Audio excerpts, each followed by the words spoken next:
ಈ ವಾರ ಹಲವಾರು ಸಿನಿಮಾಗಳ ಅಪ್ಡೇಟ್ಸ್ ಹಾಗೂ ಈ ವಾರ ಯುಗಾದಿ ಹಬ್ಬ ಇದ್ದು ಯುಗಾದಿಯ ಪ್ರಯುಕ್ತವಾಗಿ ಸಾಕಷ್ಟು ಸಿನಿಮಾಗಳು ಅನೌನ್ಸ್ ಆಗಿವೆ. ಇದ್ರ ಬಗ್ಗೆ ಈ ವಿಡಿಯೋದಲ್ಲಿ ನೋಡ್ಕೊಂಡು ಬರೋಣ. ಪ್ರಕಾಶ್ ವೀರ್ ಅವರು ನಿರ್ದೇಶನ ಮಾಡಿ ಡಿ ಬಾಸ್ ಅವರು ನಟಿಸ್ತಿರುವಂತ ಡೆವಿಲ್ ಸಿನಿಮಾದಲ್ಲಿ ಬಾಲಿವುಡ್ ಆಕ್ಟರ್ ಆದಂತ ಮಹೇಶ್ ಮಾಂಜ್ರೇಕರ್ ಅವರು ನೆಗೆಟಿವ್ ರೋಲ್ ನಲ್ಲಿ ಕಾಣಿಸ್ಕೊಳ್ತಿದ್ದಾರೆ. ಹಿಂದೆ ಇವರು 2005ರಲ್ಲಿ ರಿಲೀಸ್ ಆದಂತ ಕನ್ನಡದ ಎನ್ಕೌಂಟರ್ ದಯಾನಕ್ ಸಿನಿಮಾದಲ್ಲಿ ಕಾಣಿಸ್ಕೊಂಡಿದ್ರು. ಈಗ ಮತ್ತೆ 19 ವರ್ಷಗಳ ನಂತರ ಮತ್ತೆ ಕನ್ನಡ ಸಿನಿಮಾದಲ್ಲಿ ಕಾಣಿಸ್ಕೊಳ್ತಿದ್ದಾರೆ. ಬನಾರಸ್ ಸಿನಿಮಾದ ಮೂಲಕ ಚಾಕ್ಲೇಟ್ ಬಾಯ್ ಆಗಿ ಕಾಣಿಸ್ಕೊಂಡಂತ ಜೈದ್ ಖಾನ್ ಅವರ ಎರಡನೇ ಸಿನಿಮಾ ಅನೌನ್ಸ್ ಆಗಿದ್ದು ಪೋಸ್ಟರ್ ನಲ್ಲಿ ಜೈದ್ ಖಾನ್ ಅವರು ರಾ ಆಗಿ ಕಾಣಿಸ್ಕೊಂಡಿದ್ದಾರೆ. ಹಾಗೆ ಈ ಸಿನಿಮಾವನ್ನ ಅನಿಲ್ ಕುಮಾರ್ ಅವರು ನಿರ್ದೇಶನ ಮಾಡುತ್ತಿದ್ದು ಈ ಸಿನಿಮಾಗೆ ಕಲ್ಟ್ ಅನ್ನೋ ಟೈಟಲ್ ಇಡಲಾಗಿದೆ. ಯುಗಾದಿ ಸ್ಪೆಷಲ್ ಆಗಿ ಡಾಲಿ ಧನಂಜಯ್ ಅವರ ಹೊಸ ಸಿನಿಮಾ ಕೂಡ ಅನೌನ್ಸ್ ಆಗಿದೆ. ಈ ಸಿನಿಮಾಗೆ ಕೋಟಿ ಅಂತ ಟೈಟಲ್ ಇಟ್ಟಿದ್ದು ಸಿನಿಮಾದ ಪೋಸ್ಟರ್ ವಿಭಿನ್ನವಾಗಿ ಕಾಣಿಸ್ತಿದೆ. ಹಾಗೆ ಈ ಸಿನಿಮಾದ ಟೀಸರ್ ಇದೇ ಶನಿವಾರ ಸಂಜೆ 5 ಗಂಟೆಗೆ ರಿಲೀಸ್ ಆಗ್ತಿದೆ.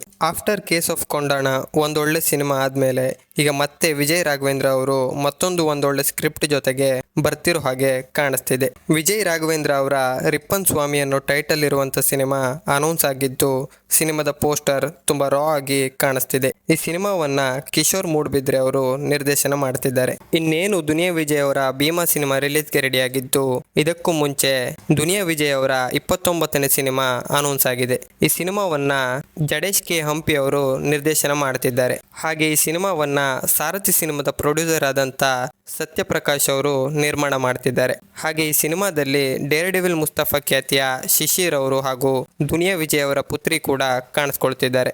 ಈ ವರ್ಷದ ಮೋಸ್ಟ್ ಅವೈಟೆಡ್ ಸಿನಿಮಾ ಹಾಗೂ ಸೀಕ್ವೆಲ್ ಭೈರತಿ ರಣಗಲ್ ಸಿನಿಮಾದ ನ್ಯೂ ಪೋಸ್ಟರ್ ಕೂಡ ರಿಲೀಸ್ ಆಗಿದೆ. ಈ ಪೋಸ್ಟರ್ ನಲ್ಲಿ ಶಿವಣ್ಣ ಲಾಯರ್ ಲುಕ್ ನಲ್ಲಿ ಕಾಣಿಸ್ಕೊಂಡಿರೋದ್ರಿಂದ ಈ ಸಿನಿಮಾದ ಕತೆ ಮೇಲೆ ಕುತೂಹಲ ಉಂಟಾಗಿದೆ. ಇದಿಷ್ಟು ಈ ವೀಕ್ ನ ಅಪ್ಡೇಟ್ಸ್ ಗಳು ಹಾಗೂ ಯುಗಾದಿಯ ಪ್ರಯುಕ್ತವಾಗಿ ಅನೌನ್ಸ್ ಆಗಿರುವ ಸಿನಿಮಾಗಳು. ಇಲ್ಲಿ ಅನೌನ್ಸ್ ಆಗಿರುವ ಸಿನಿಮಾಗಳಲ್ಲಿ ನಿಮ್ಗೆ ಯಾವ ಸಿನಿಮಾ ತುಂಬಾ ಎಕ್ಸೈಟ್ ಮಾಡ್ತು ಅಂತ ಕಮೆಂಟ್ಸ್ ಅಲ್ಲಿ ತಿಳಿಸಿ. ಇದೇ ರೀತಿ ಮುಂದಿನ ವಿಡಿಯೋದಲ್ಲಿ ಒಂದೊಳ್ಳೆ ಕಂಟೆಂಟ್ ಜೊತೆ ಸಿಗ್ತೀನಿ.